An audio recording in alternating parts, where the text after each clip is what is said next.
Well, we know we left you hanging at the end of that last episode, but we also know that, spoiler alert, Steve and I did end up together. So, you knew that there would be hope. Welcome back to episode 3. Hello. Oh my gosh. Dolly. No, I thought you were joking. Hello, Dolly. It's so nice to have you back where you belong. I guess he's doing that to intro our episode because we are going to be talking about the musical, the highly acclaimed Hello, Dolly. We are Red Weather Christians. I'm Jen. I'm Steve. This is our Poolside Podcast Summer Series. Consider it a beach read for your ears. Engaging, literally, but not so serious.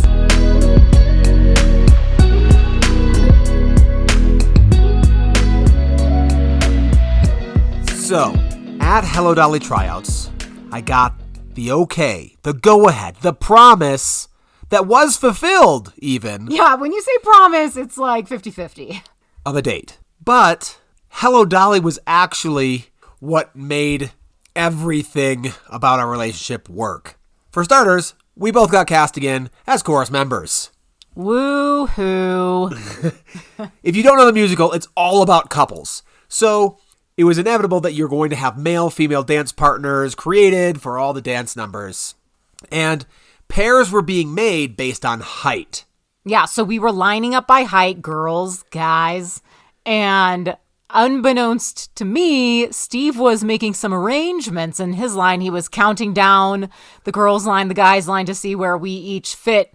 And he made some arrangements to do a little switcheroo with the guy next to him so that he would make sure to be partners with Jen. Look, it's a numbers game. Everyone's got to have a pair. They cast enough people to have pairs. So they had one switcheroo with the numbers for comedic relief where they put the tallest guy with the shortest girl. I had to adjust on the fly, but I'm counting it up. And I see that there's this guy named Chris in front of me and this guy named Jared Isham behind me. And I was like, look, Chris, Jared, whatever happens, I'm going to be partners with Jen. So move with me if we need to so that I can be her partner. They had no care in the world. Nobody else wanted to be my partner. Nobody else cared. No, it just didn't matter. Like, everyone was just getting partnered up. It's just, we're part of the chorus. We're having fun with musical theater. It mattered to me because I knew what this actually meant. And actually, it mattered to me too because I didn't want to be partnered with the people who were before and after Steve. So like of the three of them, I was happy to get Steve. But this worked. It worked. No one minded. Everyone was happy. I did actually have to switch spots, I think, with Jared. But it afforded me the opportunity to be near Jen and dance with her, finally, for the entirety of practices and performances. There was this one part in the song, in the dance, that Steve had to kiss my hand. And he was so awkward, he couldn't even kiss it. And again, remember, we're at a Christian school. They told us, like, guys, if you want to just put your thumb, like, wrap it around so it looks like you're kissing their hand, but actually you're kissing your thumb. I mean, this is really how it was. But Steve, you'd think that he would take the opportunity to at least kiss my hand, and he just couldn't do it. No. I also was very concerned with staying on beat and making sure I got all the other steps right, and that was just too much.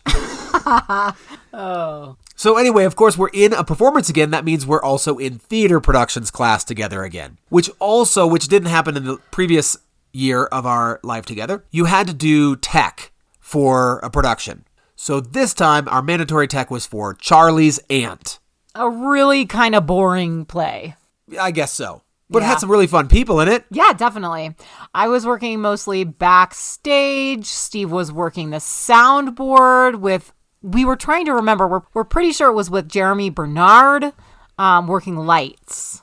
So, of course, we had to do dress rehearsals, and then we would hang out because there's downtime between intermission and before and after, and then anything else like that, or walking over together or something like that. But I wasn't necessarily a great friend with Jeremy, so hanging out with the soundboard and the light board was not where I was going to be. Jen was backstage, so I would just go hang out with her. Which was fine with me because, if nothing else, Steve was entertaining. He was funny. He would make me laugh. So that was always good. And then one time during Hello Dolly rehearsal, I was dancing alone. Now, this would normally be fine because that's what I did at, say, the homecoming dance. But Jen was my partner. Why wasn't she there? I had all these questions. People there kind of knew, but it was, doing practice. So I'm going through all these motions like, and this is what your partner will do. And swing her there or like hold her hands there. I was doing that. I was by myself. Yeah, and this was unusual because I don't miss things. If I have a commitment, I will do that. I will go to that. But what had happened was I had donated blood that day, and I don't really know exactly what happened, but I had an adverse reaction. My whole arm turned black and blue and purple and gross. All the colors of the bruise rainbow, like all the way up my arm. And I was throwing up and just sick. So I couldn't go to rehearsal. So I was just staying at my place. And for context, anyone who has known Azusa Pacific's campus, there's a production happening. We mentioned Charlie's Aunt. So we can't be practicing and dancing and stuff on the stage over on West Campus. So we're practicing in the Bel Canto room on main campus, which is right on Alosta Avenue. And so walking home, you just walk Alosta Avenue to your mod.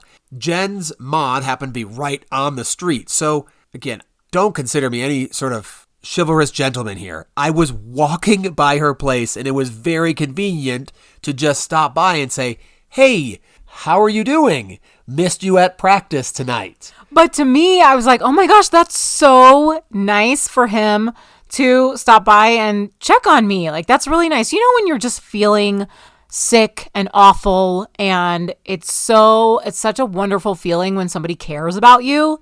That's kind of where I was at. And for me, I just missed my partner, and it was convenient on the way home. I wasn't going to be able to do anything to help her. It wasn't like, oh, let me get something for you, or a towel, or a blanket, or I don't know. I wasn't doing anything. Just stopped by. Anyway, I liked it. It was nice. But all this time, we were still working kind of backstage in tech rehearsals and the shows, and I was getting to know Steve. And it was sophomore year that I started realizing, oh my gosh, Steve is really intelligent. Huh? He was in the honors college, which I hadn't known on the onset. And I just had no idea he was smart. And when I was getting to know him and talking with him, when you have a decent conversation with Steve, you pretty quickly realize like he's a smart guy. And then he was also on ASB, and there are all these things. Points. Ding, ding, ding, ding, ding, ding, ding, ding, ding, racking up. But then also the fact that he made me laugh, that was huge. He was looking better as well. I went from worse to better. I don't know what that is, but better. For so long, I had not been attracted to him, so it wasn't something where, oh, well, he shaved, so it's just an immediate attraction now. It was not like that. It was a very slow build. And I think that the attraction came more so from when I started realizing he was really intelligent and he was really funny. He was super fun to hang out with. But just hear what she hasn't said. Not necessarily attractive. I had to attract her with all the non-physical qualities that I had. Okay, we're getting ahead of ourselves. So, of course, through rehearsals and things, we're talking, and Valentine's Day is coming up, and I had been joking with Jen about her lack of prospects for a Valentine's Day dinner or date or anything. And we were joking around, and Jeff and Clara Martinez, who met at APU, met on the stage, got married. They're already married, but they're helping out with the performance. They're there kind of like, oh my gosh, because they're kind of like pulling strings too, because it's fun to get people together, and the whole thing's about coupling up. The whole musical's about coupling up, so this is entertaining for them as well. I boldly tell Jen that she might as well go out with me because there's nobody else for her. Okay, there are these times that I'm thinking about all of the things that we've said where Steve has said things and he's done things that were not kind. And I'm starting to realize, like, is that what I'm attracted to also? Like, what is going on throughout all of these things? After all of these things that you've said, like that awful rumor that you and Chandler thought would be so funny. That was funny. Farting on my lap, just saying mean things to me. Like, even after all that, like somehow I still ended up liking you. Not yet. Not quite yet in the story. But in this joking conversation, Jen did reply that she had maybe a few other people as possibilities. Well, I'll tell you what I did have. Pride. And I didn't want him just going around saying these things. I'm like, hello, people want me, okay? So she throws out a couple names. I'm like, no way. Come on. You don't have that. That's not really happening. Because, again, I've been with Jen for the last month and a half doing rehearsals and things, and these guys' names had never come up. She's not going on a date with these guys at all. Okay. We get the point. So anyway, moving on, Steve was like, well, let's have dinner together. I'll bring you dinner. I'll make you dinner. I'll make you dinner. And for Valentine's Day, you don't have anything else going on. And I don't think I replied right then, but it was like the next day or something, maybe on the 13th. Definitely Wednesday. Okay, so I was like, let me swing by the ASB office and see if he's bringing me food tomorrow night because I know I'm going to be stuck doing theater productions. And I was like, if he wants to bring me food, like that sounds fine. I know I'm stuck there anyway, because that's what I thought he meant. And so I went by the office and he was in there and I was like, are we still doing like dinner? Are you making dinner tomorrow? Is that happening? Yeah. So I'm sitting there. Again, she had never said yes to any of my maybe bold, disrespectful ways to ask her on this Valentine's date. And she says, hey, what time is dinner? And again, I thought he was bringing it to me at theater productions. Yeah. Valentine's Day is the next day. I was not expecting this to happen at all. So, of course, my irrational confidence just gives her a time that would work so that we could have dinner before rehearsal. Yes, but at his mod. So I also was like shifting on the fly like, this was a little bit more of like a date than, shoot, I thought he was just going to bring me food. But at that point, I was like, well, whatever, it's dinner. It's food that I'm not going to have to like worry about. It was food. The way to my girl's heart is food. Yes. So unbeknownst to her, I had also, on that Tuesday, I had skipped class and I went and got her a Valentine's gift, a little book. I didn't know we were actually having dinner. So then on that Thursday, I'm going to backtrack a little bit. The girl's name is Amy, and I had a crush on her freshman year, simultaneous to maybe meeting Jen and whatever. She had a boyfriend who went to a different college, and she was ultimately unwilling to break up with said boyfriend for me. Anyway, we're still friends. We were friends all through college. She helped me go buy food for the dinner. She mistakenly thought that dinner was for friends, her and my roommates and whoever, even though Jen was coming and she knew Jen was coming. Anyway, she also helped me prepare said food. She did not eat that food because it was for me and Jen. My roommate Mike ended up playing the role of waiter because it was one of the many jobs he had had in his youth. No topping Red Robin. It was a fun time. We had tortellini with pesto sauce, strawberries, pineapple, and some other stuff I don't remember. I mean, it was cute. They tried to, I think they like put a tablecloth down and Mike comes out in like an apron, like a little notepad, like he's going to take our order. I mean, it was ridiculous. And the food was like, it was okay. But it was nice. Whatever. It was dinner. And yeah, then we went to rehearsal. But also that night, Jen had a study group or whatever. So I ended up dropping the Valentine's gift off at her mod. It was the first book in the series of the Boxcar Children. That was our mini golf name, remember? Anyway. And it was hardcover. Hardcover. It was nice. And I had put the inscription Philippians 1:3 in there because that's, I thank God every time I remember you. So sweet, so Christian. Anyway, I go to my study group and blah, blah, blah. No, wait, I think I stopped at my mod before the study group real quick or something. And my roommate Bethany was like, Jen, because of course my roommates had like opened it and looked in it and everything. And so my roommate Bethany was like, oh my gosh, Jen, you have to open it and read it. He wrote something in there. You better read it right now. And so I read it. And as a good Christian that I was overcome by sentimentality. And I just thought, wow, that's really nice. That something kind of shifted inside of me when I got the book. Well, I love books also. So that was a really thoughtful gift. But then the inscription, like, I thank my God in all my remembrances of you. I was like, oh, my Christian heart is going pitter patter. And so then I had to go to my study group. But then after that, I went over to Steve's place just to say like, thank you. And it was a genuine, like, thank you for dinner. Thank you for the gift. It's really nice. Yep, that was it. She gave me a homemade card with a face popping out of it. Yeah, I quick made a card because I hadn't done anything. You know, he had received nothing from me. So I made him a little card. Yeah, I didn't get any.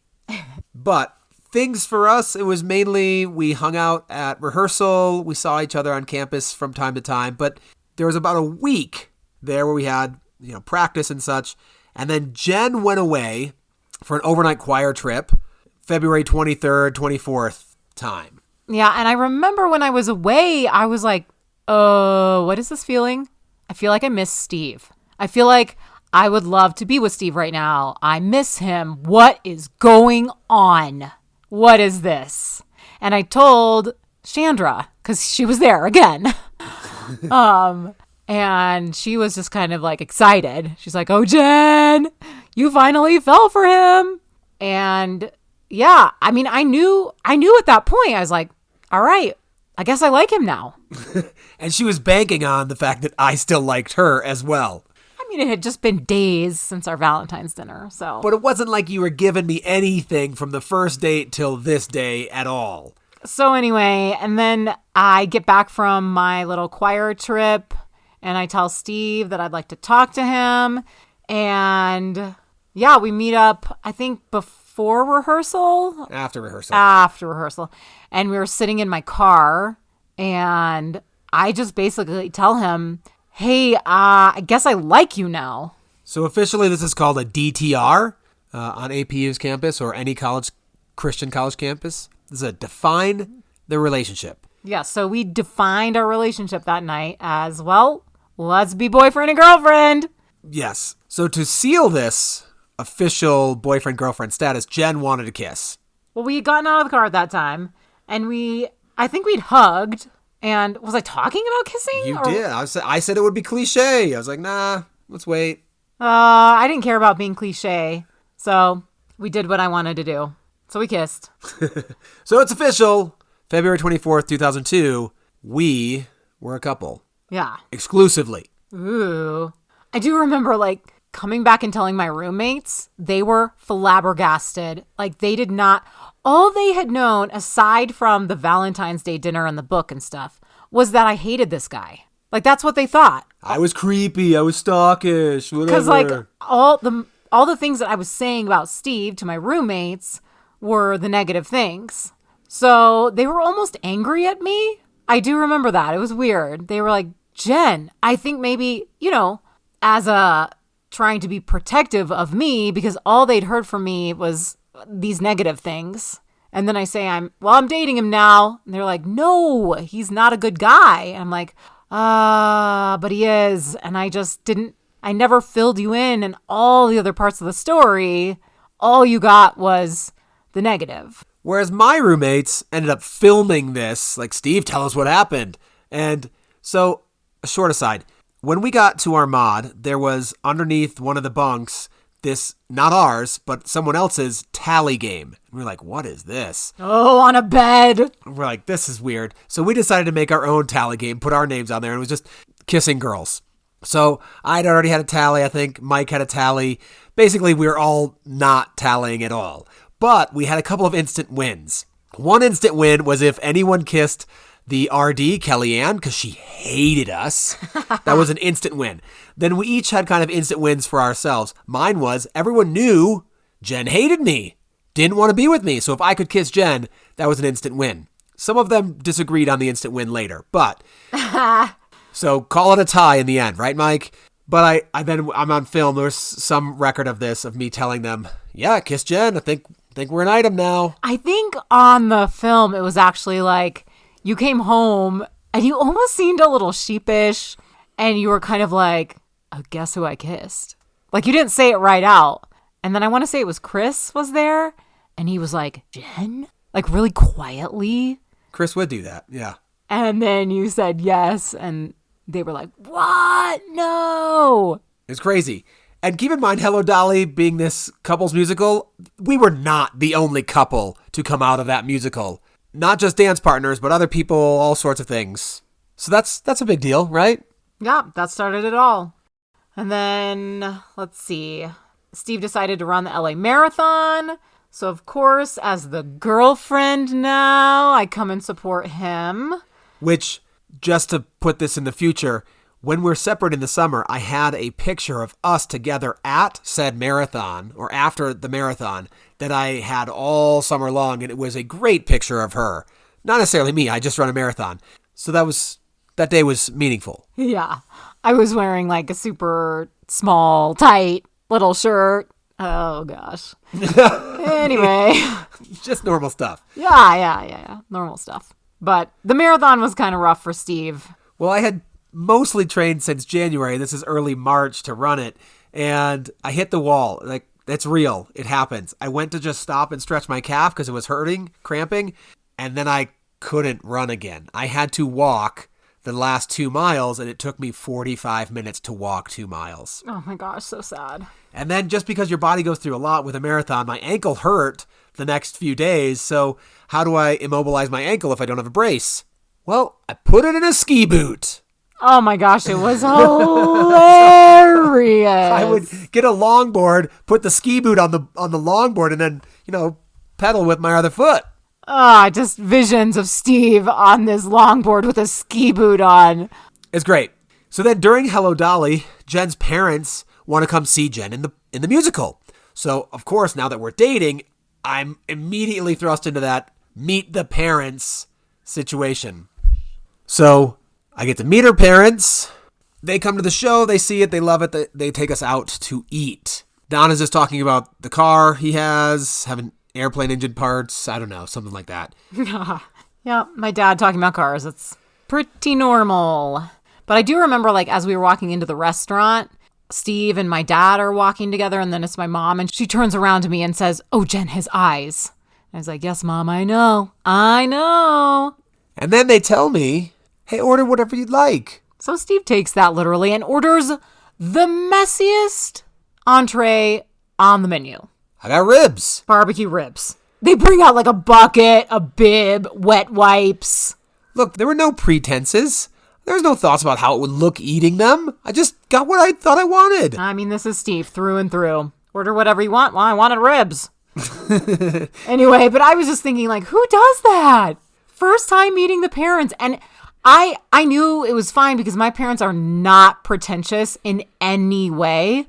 But still, I thought it was kind of weird that he would order ribs. It was totally fine. It's great. That's me. Anyway, I mean, if it didn't work out, at least I got a good rib dinner out of it. Let's take a quick break. Spring break.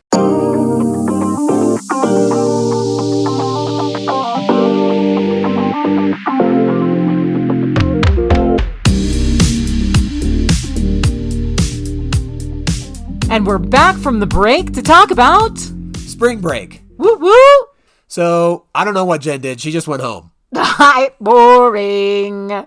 But for my roommates and I, we decided to have spring break haircuts, which for me, because I liked my hair and needed it for plays, I dyed my hair. So to dye dark brown hair, first you bleach it, but it was going to go blue. Ugh. That's right. I blew myself. Oh, gosh.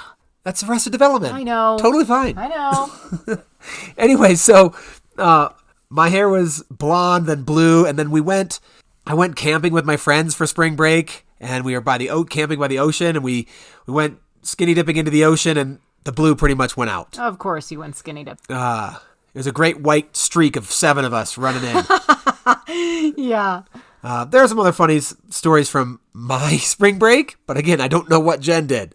Not a lot, so you can feel free to share your funny stories. So also on the camping trip, it rained that night, and my friend had brought a tent, and the problem was we didn't set it up probably well, and it wasn't taut at the top, so there was like this little dip in the top, and it would have been fine if it wasn't raining. So it rained, and then this dip in the top of it made kind of like a nipple on the inside. Oh. Which then, of course, with the puddle of water on the top, started dripping. My friend Deezy demanded that he be in the center of this. Like, we slept 7 across in this tent. 7 across. It was a big tent. Oh, my gosh. So he wanted to be in the middle, so he was close to the door. I don't know what. But he ended up getting dripped. He was soaking wet. I mean, soaked in the morning, and we all just laughed at him, and it was great. Then we ate some undercooked bacon wrapped around hot dogs and such. Yeah, we didn't feel good. Some of us got sick. Also, the Pontiac Safari 6000 LE hit 200,000 miles. Ooh, wow. All sorts of fun things. We went dumpster diving, which is something we usually did. That was going to find treasures that other people threw out. It From the dumpster. wasn't always a dumpster. Sometimes it was just side of the road, and I did this later in my life too, so it was totally fine. Yeah, I loved it. I loved it a lot. But we knew we were headed back to Mike's place. Mike lived up in the Bay Area near Jen. So we were going up to the Bay Area. So Mike, Andy, and I went up there, and we ended up being at Jen's duplex for Easter. Yep. So he got to hang out with a bunch of my family. My family was like, "Oh, you're here. You can grill these steaks." And they just let Steve and Mike Start the fire. Yeah. And they're like, "We've never done this before, but we're not going to tell them. And we get to start a fire. We're going to just do it." That's right, we did. So then, very soon after that, April Fool's Day rolls around. And, oh man, love a good joke. Mm-hmm. So I told Jen that I had something to talk about. But it was also during the NCAA championship game. So I said, I'll just wait till the game's over or whatever. And Jen is freaking out. Yeah. I mean, of course, if your boyfriend says, "I need to talk," we need to talk. And he said it kind of like somber too, like a jerk. And then I was like, no, wait till halftime at least. Because she was bugging me about whatever this was to talk about. And I told her it was a joke. Well, later it was a joke. But I knew it was a joke. Anyway. So then finally, we're sitting by her mod, and I say, there's this thing about Alf. Alf is Amy, this girl that I previously liked. And then Jen's just like, I can't hold the joke any longer because she's getting upset, visibly upset. So I was like, "Oh, April Fools. It's all a joke." Yeah, it was not funny at all. I was like, "Steve, come on. You're a funny guy, but that was not funny." Anyway, so just because we were together didn't mean I stopped saying really stupid stuff. I mean, live and learn. We all say stupid stuff. So I just keep that conversation going. That's what I do. Please, no. Still do. So things progressed. Jen actually had a lot of fun hanging out with my friends. I have to say, Steve and his friends were so much fun. I had really fun roommates. I think I am just attracted to people who are fun and are funny. And so it was great that Steve hung out with a bunch of great people and we had a blast together. One such time, Monica was with you, I'm pretty sure. We were shooting water balloons from in our mod area, so no one could see us. And then we were shooting onto like the grassy area by the community building. But Jen and her roommate Monica were on the walkie-talkies telling us how close we were to hitting people. Yeah. Because usually it's like these lovebirds lying down on blankets, studying together. I'm using air quotes for the studying. Perfect targets for water balloons. Literally sitting targets. And so she had fun with that. And then for some anniversary, I had gone shopping and got a bunch of goodies and filled one of these water jugs. The really big water jugs that you flip over to put on the water cooler thing. Yeah, so it was like one of those 5-gallon things. I filled it with a bunch of goodies, painted the outside with some adventures we'd had. It was awesome. Gave it to her. Yeah, these are the kinds of gifts that Steve gave to me. They were never expensive. They were almost always homemade in some way, but they were thoughtful. Yeah, let's try to do that. Still thoughtful, not expensive. So we, of course, become more physically intimate. That was fun. Ooh. So she was finally getting some action. Finally. Drama awards come around again. This time I actually do go with Jen. Yeah, we look great together. Yep. We dressed super funny because I went to a thrift store with Mike and I got this blue suit coat. And Jen was wearing this kind of sparkly, shimmery disco ball gown. I want to say it was like silver sequined, but then it had like a black kind of netting over the sequins. So it was like black and silver. And then I still had short hair, but it was growing out. So I froed it because was it a theme? I think it was a theme like 70s. I don't know what it was. Yeah. And so I froed out my hair. I had a short dress on and like boots. And then Steve's wearing this royal blue blazer. Of course, with my now blonde fro. That didn't look so good, but anyway. Thank you. Oh, that's great. And of course, going with us in this case was our now friend from the stage, Becky Boatwright. And of course, my roommate Mike. Yeah. So it was really fun. Got a great time. Steve and I are figuring out really quickly that we get along really well and we have a lot of fun together. So that was fun. And of course, new relationships typically are a lot of fun. And then we had to say farewell for the summer. Ah, so sad. But we had some fun adventures coming up for the Summer Slog Part 1. Summer Slog Part 1 to come. We are Red Leather Christians. I'm Steve. And I'm Jen. So keep the conversation going.